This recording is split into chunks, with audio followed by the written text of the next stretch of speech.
ಇಂಗ್ಲೀಷ್ನಲ್ಲಿ ಹೇಳಿದ್ದನ್ನೇ ಕನ್ನಡದಲ್ಲಿ ಹೇಳ್ತೇನೆ, ಚುಡುಕಾಗಿ ಹೇಳ್ತೇನೆ, ಅಷ್ಟು ಉದ್ದ ಹೇಳೋದಿಲ್ಲ. ಯಾಕಂದರೆ ನನಗೆ ಹಸಿವಾಗಿ ನಿದ್ರೆ ಬರ್ತದೆ.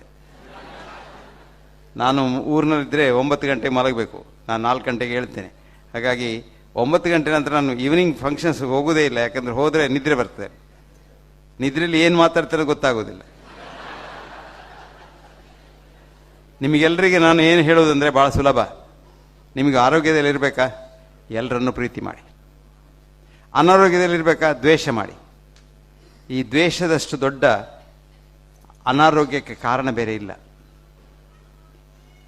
ಅದು ಆ ದ್ವೇಷವೇ ನಿಮ್ಮನ್ನು ಕೊಲ್ಲೋದು, ಆ ನೆಗೆಟಿವ್ ಥಾಟ್ಸೇ ನಿಮ್ಮನ್ನು ಕೊಲ್ಲೋದು. ಮತ್ತು ನೀವು ಸುಮ್ಮನೆ ಇದರಲ್ಲಿ ಕೊಲೆಸ್ಟ್ರಾಲ್ ಉಂಟು, ಇದು ಅಂಬಡೆ ಒಳ್ಳೆಯದಲ್ಲ, ಇದು ಪೂರಿ ಒಳ್ಳೆಯದಲ್ಲ, ಇದು ಸುಮ್ಮನೆ ಒಳ್ಳೆಯದಲ್ಲ ಅಂತ ಹೇಳಿಯೇ ಸಾಯ್ತೀರಿ ನೀವು. ಏನಾಗೋದಿಲ್ಲ. ಕೊಲೆಸ್ಟ್ರಾಲ್ ಉಂಟು.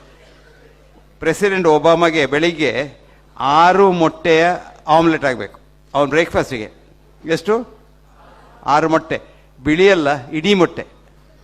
ನಿಮಗೆಲ್ಲ ಆಮ್ಲೆಟ್ ಮಾಡ್ತೀರಿ ಬಿಳಿದು, ಅದರಲ್ಲಿ ಏನೂ ಇಲ್ಲ, ಅದು ವಿಷ. ಅದು ಮೊಟ್ಟೆ ತಿನ್ಬೇಕಾ, ಇಡೀ ಮೊಟ್ಟೆ ತಿನ್ನಿ, ಇಲ್ಲಿ ತಿನ್ನಬೇಡಿ. ಹಾಗಾಗಿ ಅದು ಇದು ತಿಂತೇನೆ ಅಂತ ಹೆದರೋದ್ರಿಂದ ನೀವು ಸಾಯ್ತೀರಿ. ಹೆದರಬೇಡಿ, ಏನೂ ತಿನ್ನಿ. ಆದರೆ 2 ವಿಷಯ ಮಾಡಿ. ಒಂದು ಐಲಿಟ್ಸ್ ಕಪ್ಲೆಟ್ ಉಂಟು. I eat when I am hungry, I drink when I am thirsty, if heavens don't fall down I will ಸರ್ಟ್ಲಿ leave till I dye. ನಾನು ಹಸಿವಾದರೆ ಊಟ ಮಾಡ್ತೇನೆ, ಬಾಯಾರಿಕೆ ಆದರೆ ಕುಡಿತೇನೆ, ಆಕಾಶ ಕೆಳಗೆ ಬೀಳ್ದಿದ್ರೆ ಸಾಯುವವರೆಗೆ ಬದುಕ್ತೇನೆ ಅಂತ. ಮತ್ತು ಒಂದು ಹೇಳ್ತೇನೆ, ದಿವಸಾಗಲೂ ಬೇಕಿದ್ರೆ ಡಾಕ್ಟ್ರನ್ನ ನೋಡಿ, ದಿವಸಾಗಲೂ ಬೇಕಿದ್ರೆ ಮಾತ್ರೆ ತೆಕ್ಕೊಳ್ಳಿ, ಅಥವಾ ಅದರ ವಿಷಯವೇ ಆಲೋಚನೆ ಮಾಡಿ ಚೆಕಪ್ ಎಲ್ಲ ಮಾಡಿಸಿ, 1 ದಿವಸ ಕೂಡ ಹೆಚ್ಚು ಬದುಕುವುದಿಲ್ಲ, ಅದು ಗ್ಯಾರಂಟಿ. ಬರ್ನಾರ್ಡ್ ಶಾ ಭಾಳ ಒಳ್ಳೇದು ಬರೀತಾನೆ ಡಾಕ್ಟರ್ಸ್ ಡಿಲೆಮಾದಲ್ಲಿ, never try to live here forever, you will never succeed ಅಂತ. ಅದರಿಂದ ಇದೆಲ್ಲ ಪ್ರಯತ್ನ ಯಾಕೆ ಅಂದರೆ ಸಾವು ಬೇಡ ಅಂತಲ್ಲ. ನಾನು ಸಾಯುವ ಪೇಷನ್ಸಿಗೆ ಹೇಳೋದು, ಯಾಕೆ ಹೆದರ್ತೀರ? ನೀವು ಭಾಳ ಒಳ್ಳೆಯವರು. ನಿಮಗೇನು, ನೀವು ಸತ್ತ ನಂತರ ಸ್ವರ್ಗಕ್ಕೆ ಹೋಗಬೇಕಲ್ಲ, ಸಾಯೋದಿಲ್ಲ, ಸಾಯಲೇಬೇಕಲ್ವ. ಸೊ ನೀವು ಖಂಡಿತ ಸ್ವರ್ಗ ಹೋಗ್ತೀರ, ಅಷ್ಟು ಒಳ್ಳೆಯವರು ನೀವು. ಯಾಕೆ ಮತ್ತೆ ಹೆದರಿಕೆ? ಅಲ್ಲಿ ಹೋದರೆ ದೇವರೊಟ್ಟಿಗೆ ಕೂತ್ಕೊಳ್ಳೋದು, ಅಲ್ಲಿ ಸ್ವಲ್ಪ ಫುಡ್ ಕಮ್ಮಿ, ಅಂದರೆ ದೇವರು ಮತ್ತು ನೀವು ಮಾತ್ರ ಏನಾದರೂ ಸ್ಯಾಂಡ್ವಿಚ್ ಸಿಗ್ಬೋದು ಅಷ್ಟೇ. ಸಂತೋಷ ಆಯಿತು. ಧರ್ಮ, ಅರ್ಥ, ಕಾಮ, ಮೋಕ್ಷ. ಎಲ್ಲಿಯಾದರೆ ದೇವರ ಲೆಕ್ಕ ಇಡುವುದರಲ್ಲಿ ಅವರ ಚಾರ್ಟರ್ಡ್ ಅಕೌಂಟೆಂಟ್ ಸ್ವಲ್ಪ ತಪ್ಪು ಮಾಡಿದರೆ ನೀವು ನರಕಕ್ಕೂ ಹೋಗ್ಬೋದು. ಏನಂತೆ, ಅಲ್ಲಿ ತುಂಬ ಜನ ಫ್ರೆಂಡ್ಸ್ ಇದ್ದಾರೆ, ಮತ್ತು ಅಲ್ಲಿ ದೇವರು ಅಡಿಗೆಗೆ ತುಂಬ ಭಟ್ರನ್ನೆಲ್ಲ ಮಾಡಿದ್ದಾರೆ, ಒಳ್ಳೆ ಊಟ ಸಿಗ್ತದೆ. ಸೊ ಅಲ್ಲಿಯೂ ಸಂತೋಷ. ಹಾಗಿದ್ದರೆ ಸಾಯಬೇಕು ಅಂತಿಲ್ಲ. ಇಲ್ಲಿ ಏನಾದರೂ ಒಳ್ಳೇದು ಮಾಡಿ, ಹೋದಲ್ಲಿ ಕೂಡ ಒಳ್ಳೇದು ಮಾಡ್ತೀರಿ ಅಂತ. ಹಾಗೆ ಹೆದರಿಕೆಯಿಂದಲೇ ಜನ ಸಾಯುವುದು, ಹೆದರಿ ಸಾಯುವುದು. ಕಾಯಿಲೆ ಹೆದರಿಕೆ, ಕಾಯಿಲೆ ಬರ್ತದೆ, ಕಾಯಿಲೆ ಬರ್ತದೆ, ಕಾಯಿಲೆ ಬರ್ತದೆ, ಸ್ವಾಗಲು ಎಣಿಸೋದು. ನನ್ನೊಬ್ಬಳು ನೇಬರ್ ಇದ್ದಾಳೆ, ಪ್ರತಿ ದಿವಸ ಬರೋದು. ಈಗಲ್ಲ ಒಂದು 25 ವರ್ಷದಿಂದ, ನನ್ನ ಗಂಡನಿಗೆ ಡಯಾಬಿಟಿಸ್ ಡಾಕ್ಟ್ರೆ, ನನಗೆ ಬರ್ತದಾ? ಅದೇ ಗಂಡನ ಮುಟ್ಬೇಡ, ಬರ್ತದೆ ಹೇಳಿ ಹೇಳಿ ಹೇಳಿ ಹೇಳಿ ಅವಳಿಗೇನಿರಲಿಲ್ಲ. ಮೊನ್ನೆ ಸಕ್ಕರೆ ಹೆಚ್ಚಾಗಿ. ಇಲ್ಲ, ನೀವು ಬರೋದಿಲ್ಲ ಅಂತ ಹೇಳಿದಿರಲ್ಲ ಡಾಕ್ಟ್ರೆ, ನೋಡಿ ಈಗ ನನ್ನ ಅವಸ್ಥೆ. ನಾಳೆ ನೀನು ಸತ್ತೋಗೋದಿಲ್ಲ, ಏನಾಗೋದಿಲ್ಲ, ನಿನಗೆ ಹೆದರಬೇಡ ಅಂತ. ಇದು ಈ ಹೆದರುದು, ಆ ಹೆದರಿಕೆ ಒಂದು ಬಿಡಿ. ಮನಸ್ಸನ್ನ ಧೈರ್ಯ ಮಾಡ್ಕೊಳ್ಳಿ. ನಾನು ಇದ್ದಷ್ಟು ಕಾಲ ಬದುಕ್ತೇನೆ, ಇಷ್ಟರವರೆಗೆ ನಾನು ಸರಿ ಇದ್ದೇನೆ. ನಾಳೆ ಗೊತ್ತಿಲ್ಲ, ನಾಳೆ ಗೊತ್ತಿಲ್ಲ, ನಾಳೆ ಯಾರಿಗೂ ಗೊತ್ತಿಲ್ಲ. ನಾಳೆ ಏನಾಗುತ್ತೆ. ನಾನು ಯಾವಾಗಲೂ ಹೇಳೋದು, ಸಂತೋಷ ಬೇಕಾ? 365 ಸಲ 2 ದಿವಸ ಮರ್ತಬೇಡಿ, 2 ದಿವಸಕ್ಕೆ ರಜೆ ಕೊಡಿ. ಬಾಕಿ ಉಳಿದ 363 ದಿವಸ ನಿಮ್ಗೆ ಸಂತೋಷ. ಆ 2 ದಿವಸ ಯಾವುದು? ನಾಳೆ ಮತ್ತು ನಿನ್ನೆ. ನೀವು ಮನೆಗೆ ಹೋಗಿ ಆಲೋಚನೆ ಮಾಡಿ, ನೀವು ಯಾಕೆ ಬರಿ ಮಾಡೋದು? ನಾನು ನಿನ್ನೆ ಹಾಗೆ ಮಾಡಬಾರ್ದಿತ್ತು, ನಾನು ಹೀಗೆ ಮಾಡಿದರೆ ನನಗೆ ಲಾಭ ಹೆಚ್ಚು ಸಿಗ್ತಿತ್ತು. ನಿನ್ನೆ ಸತ್ತೋಯ್ತು, ಇವತ್ತೇನು ಮಾಡ್ಲಿಕ್ಕೆ ಉಂಟದು ವಿಷಯ? ಅದನ್ನೇ ಬರಿ ಮಾಡಿ ಸಾಯ್ತೀರಾ? ಅಥವಾ ನಾಳೆ ಏನಾಗ್ತದ, ನನ್ನ ಮಗನ ಪರೀಕ್ಷೆ ಬಂತು, ಏನಾಗ್ತೋ, ಅದೆಲ್ಲ ಸತ್ತಿದ್ದೀರಿ. ಆ 2 ದಿವಸ ಬಿಡಿ, ಮತ್ತೆ ಸಂತೋಷ ಅಲ್ವಾ? ಸೊ ಮನಸ್ಸಿಗೆ ಸಂತೋಷ ಇರಲಿ. ಮನಸ್ಸೆಲ್ಲಿ ಉಂಟು? ಎಲ್ಲ ಕಡೆಯಲ್ಲಿ ಉಂಟು. ನಿಮ್ಮ ಮನಸ್ಸು ನನ್ನ ಮನಸ್ಸು ಒಂದೇ. ನಾನು ನಿಮ್ಮ ಮನಸ್ಸನ್ನು ಇನ್ಫ್ಲುಯೆನ್ಸ್ ಮಾಡ್ಬೋದು. ಅದಕ್ಕೆ ಹೇಳೋದು ಹಿಪ್ನೋಸಿಸ್ ಅಂತ. ನಾವು ಡಾಕ್ಟರ್ಗಳೆಲ್ಲ ಎಂತ ಮಾಡೋದು? ನಿಮ್ಮನ್ನು ಮಂಗ ಮಾಡೋದು. ನೀವು ನಮ್ಮ ಮೇಲೆ ಫೇತ್ ಇದ್ದರೆ ನಾನು ಹೇಳಿದ್ದನ್ನು ನೀವು ನಂಬ್ತೀರಿ, ಸತ್ಯ ಅದು. ನಾನು ಹೇಳಿದ್ದು ಸಾಕು, ನಿಮ್ಮ ಕಾಯಿಲೆ ಗುಣ ಆಗ್ತದೆ. The most powerful 2 drugs mankind ever invented ಅಂತ ಬರೆದ ಯಾರು? Oliver Wendell Holmes. ಒಬ್ಬ ಬಹಳ ದೊಡ್ಡ ಡಾಕ್ಟ್ರು, ಹಾರ್ವರ್ಡ್ನಲ್ಲಿ ಕಲಿತ, ಹಾರ್ವರ್ಡ್ನಲ್ಲಿ ಡಾಕ್ಟರ್ ಆದ, ಕೊನೆಗೆಡಿಸಿದ ಡಾಕ್ಟ್ರ್ ಕೆಲಸ ಒಳ್ಳೆಯದಲ್ಲ ಅಂತ ಬಿಟ್ಟು ಪದ್ಯ ಬರೀಲಿಕ್ಕೆ ಶುರು ಮಾಡಿದ. ಅವನು ಒಂದು ಒಳ್ಳೆ ಪದ್ಯ ಹೇಳ್ತಾನೆ, the 2 most powerful drugs mankind has ever invented on this planet are the 2 kind words of a good doctor. Doctor ಒಳ್ಳೆಯವನಾಗಿರ್ಬೇಕು. ನಾನು ಯಾವಾಗಲೂ ನಮ್ಮ ಸ್ಟೂಡೆಂಟ್ಸ್ಗೆ ಹೇಳೋದು, ರಾಜೇಂದ್ರನಿಗೆ ಗೊತ್ತುಂಟು, ನೀನು ಕಲಿತ ನಿನ್ನ ಡಿಗ್ರಿ ಮುಖ್ಯ ಅಲ್ಲ, ನೀನು ಎಂಥ ಮನುಷ್ಯ ಅದು ಮುಖ್ಯ. ನಿನಗೆ ಪ್ರೀತಿ ಇರಬೇಕು, ನಿನಗೆ ಎಂಪತಿ ಇರಬೇಕು, ಸಿಂಪತಿ ಅಲ್ಲ. ಸಿಂಪತಿ ಎಲ್ರಿಗುಂಟು, ಓ ಪಾಪ ಅವನಿಗೆ ಸೀಕು ಅತ್ಲೇ ಹೋದವ ಬರ್ತೈತೆ. ಎಂಪತಿ ಅಂದರೆ ಅವನಿಗೆ ಸೀಕು ಅಂದರೆ ನಿಮಗೆ ಸೀಕು ಬಂದಷ್ಟು ನಿಮಗೆ ಕಷ್ಟ ಆಗಬೇಕು. ಅದಕ್ಕೆ ನೀವೇನಾದರೂ ಮಾಡಬೇಕು. ಅದಕ್ಕೆ ಡಾಕ್ಟ್ರಿಗೆ ಹೇಳೋದು, ಅದನ್ನು ನೀವು ಜೀವನದಲ್ಲಿ ಅಳವಡಿಸಿ. ಎಲ್ಲರನ್ನೂ ಪ್ರೀತಿ ಮಾಡಿ, ಸರ್ವಭೂತ ಪ್ರೀತಿ. ಎಲ್ಲರನ್ನೂ ಅಂದರೆ ಪ್ರಾಣಿ, ಹಕ್ಕಿ, ಎಲ್ರಿಗೂ ಪ್ರೀತಿ ಮಾಡಿ. ಅವುಗಳು ನಮ್ಮ ಹಾಗೆ ಅಲ್ವಾ? ಹಾಗಾಗಿ ಎಲ್ಲರನ್ನೂ ಪ್ರೀತಿ ಮಾಡಿದರೆ ಈ ಲೋಕದಲ್ಲಿ ಮನುಷ್ಯನಿಗೆ ಏನೂ ಕಷ್ಟ ಇಲ್ಲ. ಮತ್ತು ಕಾಯಿಲೆ ಎಲ್ಲ ಬರೋದು ಮನಸ್ಸಿನಿಂದ. ದೇಹಕ್ಕೆ ಕಾಯಿಲೆ ಬರೋದಲ್ಲ, ದೇಹ ಅಂದರೆ ಮನಸ್ಸೇ. ಈಗ ಕ್ವಾಂಟಮ್ ಫಿಸಿಕ್ಸ್ನಲ್ಲಿ ದೇಹಕ್ಕೆ ಮನಸ್ಸಿಗೆ ಏನು ವ್ಯತ್ಯಾಸ ಇಲ್ಲ, ಮ್ಯಾಟ್ರಿಗೂ ಎನರ್ಜಿಗೆ ಏನು ವ್ಯತ್ಯಾಸ ಇಲ್ಲ, ಶಕ್ತಿಗೂ ವಸ್ತುವಿಗೆ ಏನು ವ್ಯತ್ಯಾಸ ಇಲ್ಲ.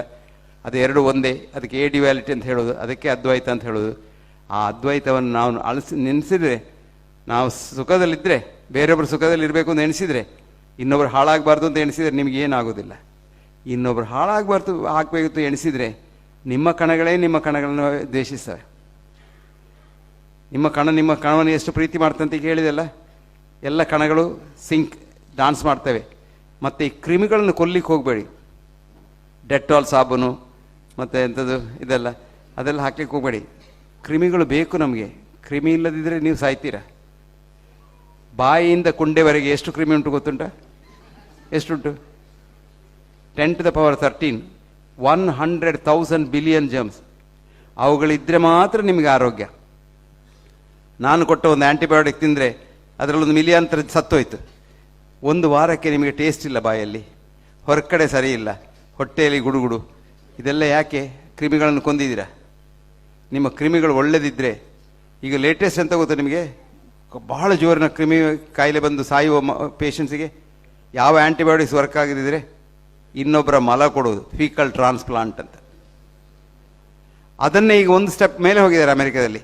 ಅದರ ಹಳದಿ ಬಣ್ಣ ತೆಗೆದು ಅದನ್ನೇ ನೀರನ್ನು ಒಂದು ಕ್ಯಾಪ್ಸೂಲಲ್ಲಿ ಹಾಕ್ತಾರೆ. ಅದು ಪೂಪ್ ಕ್ಯಾಪ್ಸೂಲ್ ಅಂತ ಹೇಳೋದು, $5 ಅದಕ್ಕೆ.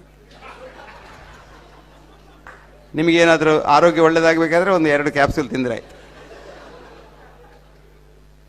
ನಾವೆಲ್ಲ ಸಣ್ಣದಿರುವಾಗ ಇಷ್ಟಿಷ್ಟು ಉದ್ದದ ಹುಳ ಬರ್ತಾ ಇತ್ತು ಇತ್ಲಾಗಿಂದ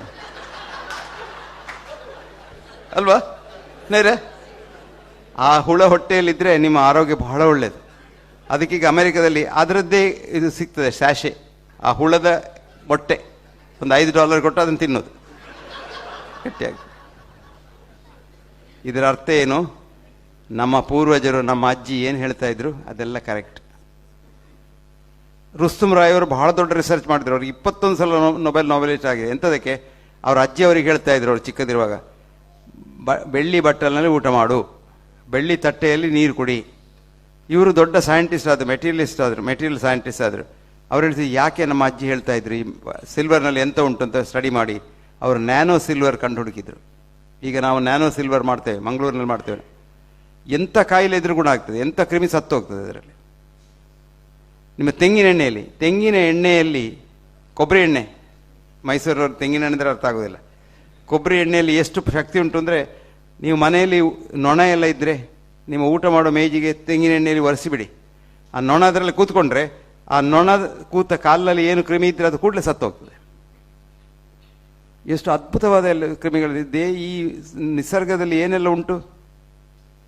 ನೀವು ನಿಮ್ಮ ಮನೆಯ ನಾಯಿಯನ್ನು, ಬೆಕ್ಕನ್ನು ನೋಡಿ, ಅದು ಹೊಟ್ಟೆ ನೋವಾದರೆ ಅದು BMI ಗಿಡ ಅಂತ ಮಂಗನ ಹತ್ರ ಹೋಗೋದಿಲ್ಲ, ಅದು ತೋಟಕ್ಕೆ ಹೋಗ್ತದೆ. ನಾನು ಎಷ್ಟೋ ನಾಯಿಗಳನ್ನು ನೋಡ್ತೇನೆ ವಾಕಿಂಗ್ ಹೋಗುವಾಗ, ಹುಲ್ಲು ತಿನ್ನೋದು. ನಾಯಿ ಹುಲ್ಲು ತಿನ್ನೋದು ಕೇಳಿದ್ದೀರಾ? ಹುಲ್ಲು ತಿಂದು ಹುಡುಕ್ತದೆ.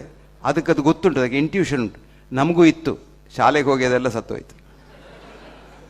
ಶಾಲೆಗೆ ಹೋಗೋ ಮೊದಲು ನಿಮಗೂ ಗೊತ್ತಿತ್ತು ಹೊಟ್ಟೆ ನೋವಾದರೆ ಯಾವ ಹುಲ್ಲು ತಿನ್ನೋದು ಅಂತ. ಅದನ್ನು ಮನೆಯಲ್ಲಿ ಹೇಳಿಕೊಟ್ರು ಸರಿ ಮಾಡಲಿಲ್ಲ, ಯಾರು ಮಾಡಲಿಲ್ಲ. ಹಾಗಾಗಿ ನಿಸರ್ಗದಲ್ಲಿ ಎಲ್ಲ ಉಂಟು. ನಮ್ಮನ್ನೆಲ್ಲ ಮಾಡಿದ್ದು ಡಾಕ್ಟ್ರ್ ಇರ್ತಾರೆ ಅಂತಲ್ಲ, ಅಥವಾ ಬೈಪಾಸ್ ಸರ್ಜರಿ ಇರ್ತಾರೆ ಅಂತಲ್ಲ. ನಾವಿಲ್ಲಿ 9 ಲಕ್ಷ ವರ್ಷದಿದ್ದೇವೆ. 900,000 years in 50,000 generations. ಇದೆಲ್ಲ ನಾವು ಮಾಡೋದೆಲ್ಲ ಈ ಆಟ ಉಂಟಲ್ಲ, ಒಂದು 50 ವರ್ಷದ್ದು. ನಾನು 60 ವರ್ಷದ ಹಿಂದೆ ಸ್ಟೂಡೆಂಟ್ ಆಗಿರೋ ಇದೆಲ್ಲ ಕುಸ್ತಿಯೆಲ್ಲ ಏನೂ ಇರಲಿಲ್ಲ. ರೀಸೆಂಟ್ಲಿ ನಾನೊಂದು ಸ್ಟಡಿ ಮಾಡಿದೆ. ನಮ್ಮ ಸ್ಟ್ಯಾನ್ಲಿ ಹಾಸ್ಪಿಟ್ಲಲ್ಲಿ 50 ವರ್ಷದ ಹಿಂದೆ ಎಷ್ಟು ಜನ ಬಂದಿದ್ರು ನಡ್ಕೊಂಡು, ಎಷ್ಟು ಜನ ನಡ್ಕೊಂಡು ಹೋಗಿದ್ದಾರೆ ಹಿಂದೆ, ಚಟ್ಟದಲ್ಲೆಲ್ಲ ಹೀಗೆ ನಡ್ಕೊಂಡು ಹೋಗಿದ್ದಾರೆ. ಆ ಸಂಖ್ಯೆ ಈಗ ಹೆಚ್ಚಾಗಿದೆ, ಆವಾಗ ಇರಲಿಲ್ಲ ಇಷ್ಟು. ಡಾಕ್ಟ್ರುಗಳೆಲ್ಲ ರಜೆ ಮಾಡಿದರು, ಕೆಲವು ಕಡೆಯಲ್ಲಿ ಸ್ಟ್ರೈಕ್ ಮಾಡಿದರು. 5 ದೇಶದಲ್ಲಿ 25 ವರ್ಷದಲ್ಲಿ. ಸಸ್ಕಚ್ವಾನ್ ಇನ್ ಕ್ಯಾನಡಾ 25 ವರ್ಷದ ಹಿಂದೆ, ಬೊಗೋಟಾ ಇನ್ ಕೊಲಂಬಿಯಾ 15 ವರ್ಷದ ಹಿಂದೆ, ಲಾಸ್ ಆಂಜಲೀಸ್ ಕೌಂಟಿ, ಡಬ್ಲಿನ್, ಈಗ ರೀಸೆಂಟ್ಲಿ ಇಸ್ರೇಲ್ನಲ್ಲಿ. ಡಾಕ್ಟರ್ ನಮಗೆ ಸಂಬಳ ಹೆಚ್ಚು ಕೊಡಬೇಕು, ನಾವು ಕೆಲಸ ಮಾಡೋದಿಲ್ಲ ಅಂತ. ನರ್ಸಸ್ ರ್ಯಾನ್ ದ ಹಾಸ್ಪಿಟಲ್ 3 ತಿಂಗಳಿಂದ 6 ತಿಂಗಳವರೆಗೆ. ಸಾಯುವವರ ಸಂಖ್ಯೆ ಇಲ್ಲ, ಕಮ್ಮಿ ಆಯಿತು. ಮಾರ್ಬಿಡಿಟಿ ಇಲ್ಲ. ಇಸ್ರೇಲ್ನಲ್ಲಿ ಈ ಇವರು ಮಾರ್ಟಿಷಿಯನ್ಸ್ ಇದ್ದಾರಲ್ಲ, ಕಾಫಿನ್ ಮಾಡೋರು, ಅವರು ಸರ್ಕಾರಕ್ಕೆ ಲಂಚ ಕೊಟ್ಟು ಡಾಕ್ಟ್ರಿಗೆ ಹೆಚ್ಚು ಸಂಬಳ ಕೊಟ್ಟು ಅವರು ಬರ್ತೀವಿ ಹೇಳಿ. ಬ್ರಿಟಿಷ್ ಮೆಡಿಕಲ್ ಜರ್ನಲ್ ಬಹಳ ಒಂದು ಒಳ್ಳೆ ಎಡಿಟೋರಿಯಲ್ ಬರೀರಿ, doctors going on strike will subtly improve society's health ಅಂತ. ಹಾಗಾಗಿ ಡಾಕ್ಟ್ರ್ ಬೇಕು ನಿಮಗೆ, ಪ್ರತಿ ಮನೆಗೊಂದು ಡಾಕ್ಟ್ರ್ ಬೇಕು. ಡಾಕ್ಟ್ರ್ ಇಲ್ಲದಂತೆ ಮನೆ ಇರಬಾರ್ದು. ಅದಕ್ಕೆ ಹೇಳೋದು ಫ್ಯಾಮಿಲಿ ಫಿಸಿಷಿಯನ್. ಯಾಕೆ? ನಿಮಗೆ ನಿಮ್ಮಷ್ಟಕ್ಕೆ ಔಷಧಿ ತೆಕ್ಕೊಳ್ಬೇಡಿ, ಕಾಯಿಲೆಗಳನ್ನು ಏನು ಇದು ಮಾಡಬೇಡಿ, ನೆಗ್ಲೆಕ್ಟ್ ಮಾಡಬೇಡಿ.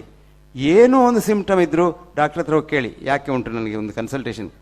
ನಾನು ಡಾಕ್ಟ್ರಿಗೆ ಹೇಳೋದು, ನೀವು ಕನ್ಸಲ್ಟೇಷನ್ ಫೀಸ್ 10,000 ರೂಪಾಯಿ ಮಾಡಿ, ಆಂಜಿಯೋಪ್ಲಾಸ್ಟಿ ಸುಮ್ಮನೆ ಮಾಡಿ 50 ಲಕ್ಷ ತೆಕ್ಕೊಳ್ಳೋದು ಬೇಡ. ಇಷ್ಟೇ ವ್ಯತ್ಯಾಸ. ದುಡ್ಡು ತೊಂದರೆ ಇಲ್ಲ, ದುಡ್ಡು ಬರಬೇಕು, ದುಡ್ಡು ಬರ್ತದೆ. ಆದರೆ ದುಡ್ಡು ಮತ್ತು ಅವನ ಹೆಣ ಎರಡೂ ಹಿಂದೆ ಕೊಡೋದು ಬೇಡ ಅಂತ. ಮುಂಚಿನ ಕಾಲದಲ್ಲಿ ಆಯುರ್ವೇದದಲ್ಲಿ ಹೇಳ್ತಾನೆ, ವೈದ್ಯರಾಜೋ ನಮಸ್ತುಭ್ಯಂ, ಯಮರಾಜ ಸಹೋದರ, ನಿನಗೆ ನಮಸ್ಕಾರ, ಯಾಕಂದ್ರೆ ನೀನು ಯಮರಾಜನ ತಮ್ಮ. ಅದು ಇನ್ಸಲ್ಟ್ ಅಲ್ಲ, ಪ್ರೈಸ್. ಯಮರಾಜ ಒಬ್ಬನೇ ಎಥಿಕಲ್ ರಾಜ. ಅವನು ನಾಯಿಯನ್ನಾಗಲಿ ಮನುಷ್ಯನ ಒಂದೇ ರೀತಿ ಕೊಲ್ತಾನೆ, ರಾಜನನ್ನು ಹಾಗೆ ಕೊಲ್ತಾನೆ. ಹಾಗಾಗಿ ಅವನು ಒಳ್ಳೇದು. ಆದರೆ 2ನೇ ಲೈನ್ ಉಂಟದು ಒಳ್ಳೆಯದಲ್ಲ. ಯಮಸ್ತು ಹರತೆ ಪ್ರಾಣಾನ್, ಯಮ ಮಾತ್ರ ಪ್ರಾಣ ತೆಕ್ಕೊಂಡು ಹೋಗ್ತಾನೆ. ವೈದ್ಯೋ ಪ್ರಾಣಾನ್ ಧನಾನೀಚ, ನೀನು ದುಡ್ಡು ಪ್ರಾಣ ಎರಡು ಕೊಂಡು ಹೋಗ್ತೀಯ. ಇದು ಎಲ್ಲಿವರೆಗೆ ಬಂದೆ ಅಂದರೆ, ಕಾರ್ಪೊರೇಟ್ ಹಾಸ್ಪಿಟಲಲ್ಲಿ ನೀವು ಅಲ್ಲಿ ಹೋದರೆ ಕ್ಯಾನ್ಸರ್ ಅಂದರೆ, ಕ್ಯಾನ್ಸರ್ಗೆಲ್ಲ ನಮ್ಮ ಹತ್ರ ಹೊಸ ಮದ್ದುಂಟು, ಒಂದು ಇಂಜೆಕ್ಷನ್ಗೆ 2.5 ಲಕ್ಷ ಅಂತ ಹೇಳ್ತಾರೆ. ಕೊಟ್ಟು ನೀವು ಸತ್ತ ನಂತರ ಒಂದು 50 ಲಕ್ಷ ರೂಪಾಯಿ ಆದರೆ, 1 ರೂಪಾಯಿ ಕಮ್ಮಿ ಆದರೆ ಹೆಣ ಕೊಡೋದಿಲ್ಲ. ಹಣ ಕೊಡದಿದ್ರೆ ಹೆಣ ವಾಪಸ್ ಇಲ್ಲ ಅಂತ. ಇದು ನಮ್ಮ ಫಿಲಾಸಫಿ. ಹಾಗಾಗಿ ಇದೆಲ್ಲ ಸ್ಟೇಜಿಗೆ ಹೋಗೋದು ಬೇಡ. ಇನ್ನೀಗ ನಾವು ಹೇಳ್ತಾ ಇದ್ರು, 50,000 ರೂಪಾಯಿಗೆ 53 ಕಾಯಿಲೆ ಹೋಗ್ತದೆ, ಇನ್ಶೂರೆನ್ಸ್ ಬನ್ನಿ ಅಂತ. ಇನ್ಶೂರೆನ್ಸ್ ಕಂಪನಿಯವರು ನಿಮ್ಗೆ ಒಳ್ಳೇದು ಮಾಡಲಿಕ್ಕೆ ಆಗಿದ್ದಲ್ಲ, ಅವ್ರಿಗೆ ಹಣ ಮಾಡಲಿಕ್ಕೆ. ಇದೆಲ್ಲ ಹೇಳಿ ನಿಮಗೆ ಮತ್ತೆ ನೀವು ಅಲ್ಲಿ ನಿಜವಾಗಿ ಬರುವಾಗ ಕಾರ್ ಇನ್ಶೂರೆನ್ಸ್ ಮಾಡ್ತೇವೆ ಅಲ್ವಾ. ನಾನು ಮೊನ್ನೆ ನನ್ನ ಕಾರಿಗೆ ಒಂದು ದನ ಬಂದು ಹೊಡೀತು. ನಮ್ಮ ಡ್ರೈವರ್ ಡ್ರೈವ್ ಮಾಡ್ತಾ ಇದ್ದ, ದನ ಬಂದು ಹೊಡೀತು. ಸರಿ, ಅದು ಹೋಂಡಾ ಅಕಾರ್ಡ್, ಅದು ಹೋಂಡಾ ಕಂಪನಿ ಕಳಿಸಿದ್ರೆ ಸಾಕು. ಬಿಲ್ ಎಷ್ಟಾಯಿತು? 3.5 ಲಕ್ಷ ರೂಪಾಯಿ. ಇನ್ಶೂರೆನ್ಸ್ನವ್ರು ಎಷ್ಟು ಕೊಟ್ಟರು? 26,000 ರೂಪಾಯಿ. ಯಾಕಂದರೆ ಅದರಲ್ಲಿ ಸಣ್ಣ ಲೈಟ್ನಲ್ಲಿ ಬರೆದಿದೆ, ಇದು ಎಂಥದ್ದು, fibre optic things not covered. ನಮ್ಮದು ಬೋನಟ್ ಹೋಗಿದೆ, ನಮ್ಮದು ಬಂಪರ್ ಹೋಗಿದೆ, ಎಲ್ಲ ಹೋಗಿದೆ. ಅದಕ್ಕೆ ಆಯಿತು 2.5 ಲಕ್ಷ ರೂಪಾಯಿ. ಅದು ಕವರ್ ಇಲ್ಲ. ಮತ್ತೆಂಥದ್ದು ಎಂಥದೊಂದು ಇಂಜಿನ್ದು ಪಾರ್ಟ್ ಹೋಗಿದೆ ಅಂತ, ಅದಕ್ಕೆ ಕೊಡ್ತಾರೆ ಅವರು 26,000 ರೂಪಾಯಿ. ಇನ್ಶೂರೆನ್ಸ್ ಕಂಪನಿಯವರು ನಮ್ಗೆ ಒಳ್ಳೇದು ಮಾಡೋದಲ್ಲ. ಅಮೆರಿಕದಲ್ಲಿ HMOs ಇನ್ಶೂರೆನ್ಸ್ ಕಂಪನೀಸ್ ದಿವಸಕ್ಕೊಂದೊಂದು ಸಾಯ್ತಾ ಉಂಟು. ಯಾಕಂದರೆ ನಿಜವಾಗಿ ನಿಮ್ಮ ಕಾಯಿಲೆ ಬಂದಾಗ ಅವ್ರು ದುಡ್ಡು ಕೊಟ್ಟರೆ ಈಗಿನ ರೇಟ್ನಲ್ಲಿ ಅವ್ರ ಕಂಪನಿ ಮೆಚ್ಚಬೇಕು. ಹಾಗಾಗಿ ಇದೆಲ್ಲ ಸುಳ್ಳು. ನಮ್ಮನ್ನು ನಾವು ಪ್ರೀತಿಯಲ್ಲಿ ಇಟ್ಟುಕೊಳ್ಳುವ, ಒಬ್ಬರನ್ನೊಬ್ಬರು ಪ್ರೀತಿ ಮಾಡುವ, ಕಾಯಿಲೆ ಬರುವುದಿಲ್ಲ, ದ್ವೇಷ ಬೇಡ, ಎಲ್ಲರೂ ಫ್ರೆಂಡ್ಸ್ ಆಗುವ. ಆಪ್ತೋಪಸೇವಿ ಭವೇತ್ ಆರೋಗ್ಯಂ, ಎಲ್ಲರೂ ನನ್ನ ಸಂಬಂಧ. ಆಚಾರ್ಯರು ನಮ್ಮ ಸಂಬಂಧ, ಅಮ್ಮನೂ ಸಂಬಂಧ, ರಾಮ್ಕಿ ಸಂಬಂಧ, ರಾಜೇಂದ್ರ ಸಂಬಂಧ, ನಮ್ಮ ಕ್ಯಾಪ್ಟನ್ ಗಣೇಶ್ ಕಾರ್ಣಿಕನ ಅಣ್ಣ ಕೂಡ ನಮ್ಮ ಸಂಬಂಧ. ಏನು ವ್ಯತ್ಯಾಸ? ಬ್ರಾಹ್ಮಣ ಬೇರೆ ಶೂದ್ರ ಬೇರೆ ಅಂತಿಲ್ಲ, ಎಲ್ಲರೂ ಒಂದೇ. ಜನ್ಮದಿಂದ ಏನಾಗೋದು? ಪ್ರಾಣಿ. ಜನ್ಮನೇ ಜಾಯತೆ ಜಂತು, ಕರ್ಮಣೇ ಜಾಯತೆ ದ್ವಿಜ. ಒಳ್ಳೆ ಕೆಲಸ ಮಾಡಿದ್ರೆ ಬ್ರಾಹ್ಮಣ ಆಗ್ತೀರಿ ಅಷ್ಟೇ, ಒಳ್ಳೆ ಕೆಲಸ ಮಾಡದಿದ್ರೆ ನೀವು ಶೂದ್ರನೇ. ಹಾಗಾಗಿ ನಾವೆಲ್ಲರನ್ನು ಪ್ರೀತಿ ಮಾಡುವ, ಮೇಲೆ ಕೆಳೆ ಅಂತ ಬೇಡ. ಮತ್ತು ಅವನು ದೊಡ್ಡವನು, ಅವನಿಗೆ ದೊಡ್ಡ ನಮಸ್ಕಾರ, ನಾನು ಸಣ್ಣವನು, ನಿನಗೆ ಸಣ್ಣ ನಮಸ್ಕಾರ ಇಲ್ಲ, ಎಲ್ರಿಗೂ ಒಂದೇ ನಮಸ್ಕಾರ. ಪ್ರೀತಿ ಬೇಕು. ಹಾಗಾಗಿ ಆರೋಗ್ಯದಲ್ಲಿರಬೇಕಾದ್ರೆ ಪ್ರೀತಿ ಮಾಡಿ. ಕಾಯಿಲೆ ಬರೋದು ಮನಸ್ಸಿನಲ್ಲಿ, ದೇಹದಲ್ಲೆಲ್ಲ. ದೇಹವನ್ನು ಚೆಕ್ ಮಾಡಬೇಡಿ, ಮನಸ್ಸನ್ನು ಚೆಕ್ ಮಾಡಿ. ಆದರೆ ನಮ್ಮ ಹತ್ರ ಈಗ ಮನಸ್ಕೋಪ್ ಇಲ್ಲ, ಮೈಂಡೋಸ್ಕೋಪ್ ಇಲ್ಲ, ಎಲ್ಲ ಸ್ಕೋಪ್ ಉಂಟು. ರಾಜೇಂದ್ರ ಹತ್ರ ಹೋದರೆ ಅವನು ಒಳಗೆ ಹೊಟ್ಟೆ ಒಳಗೆ ಹಾಕ್ತಾನೆ. ಈಗ ಅವರು 2 ಜನ ಹೋಗ್ತಾರೆ, ಒಬ್ಬ ಬಾಯಿಂದ ಒಬ್ಬ ಕೊಂಡೆಯಿಂದ, ಮತ್ತು ನಡುವಿನಲ್ಲಿ ಬಂದು ಹಾಯ್ ಅಂತ ಹೇಳಿ ಹೇಳ್ತಾರೆ. ಈಗ ಒಬ್ಬರೊಬ್ರು ಹೋಗೋದಿಲ್ಲ, 2 ಗ್ಯಾಸ್ಟ್ರೋಎಂಟ್ರಾಲಜಿ ಒಟ್ಟಿಗೆ ಹೋಗೋದು. ಸೊ ಇದೆಲ್ಲ ಬೇಡ, ಮೈಂಡೋಸ್ಕೋಪಿ ಬೇಕು. ಪೇಷಂಟ್ನ ಮನಸ್ಸನ್ನು ತಿಳ್ಕೊಳ್ಬೇಕು, ಅಂಥ ಶಕ್ತಿ ಡಾಕ್ಟ್ರಿಗೆ ಇರಬೇಕು. ಕಾಯಿಲೆ ಏನು ಅಂತ ಅವನೇ ಹೇಳ್ತಾನೆ. ಕೊನೆಗೊಂದು ಮಾತು ಹೇಳ್ತೇನೆ ನಿಮಗೆ. ನಮ್ಮ ದೊಡ್ಡ ಡಾಕ್ಟ್ರ್ ಇದ್ದರು, ಅವ್ರು ಹೇಳಿದರು, if you listen to your patient long enough, he will tell you what is wrong with him. ಇವತ್ತು ಯಾರು ಡಾಕ್ಟ್ರಿಗೆ ಮಾತಾಡ್ಲಿಕ್ಕೆ ಪುರ್ಸೋತುಂಟು? ಅವ್ರ ಹೆಸರು ಲಾರ್ಡ್ ಪ್ಲಾಟ್ ಅಂತ. ಅವರು ದೊಡ್ಡ university college hospital professor medicine ಆಗಿದ್ದರು, ಬಹಳ ದೊಡ್ಡ ಜನ ಅವರು. ಅವರು ಸಾಯುವ ಮೊದಲೊಂದು ಆರ್ಟಿಕಲ್ ಬರೆದಾರೆ, how to avoid modern medicine ಅಂತ. ಇದರೆಲ್ಲ ಈ ಉಪದ್ರ ಇಲ್ಲದೆ ಹೇಗೆ ಬದುಕುವುದು ಅಂತ ಒಳ್ಳೆ ಆರ್ಟಿಕಲ್, ನೀವು ಓದಿ. ಲಾರ್ಡ್ ಪ್ಲಾಟ್ ಅಂತ ಅವರ ಹೆಸರು, PLATT, how to avoid modern medicine. ಅದು ಬಹಳ ಹಿಂದೆ ಬರೆದದ್ದು, ಸಿಗ್ತದೆ ಇಲ್ಲೋ ಇಂಟರ್ನೆಟ್ನಲ್ಲಿ ಗೊತ್ತಿಲ್ಲ, ಸಿಗ್ಬೋದು. ಹಾಗಾಗಿ ನಿಮಗೆಲ್ಲ ನಮಸ್ಕಾರ. ನೀವು ತುಂಬ ಪ್ರೀತಿ ಮಾಡಿದ್ದೀರಾ, ನಾನು ನಿಮ್ಮನ್ನೆಲ್ಲ ಪ್ರೀತಿ ಮಾಡ್ತೀನಿ. ನಮಸ್ಕಾರ.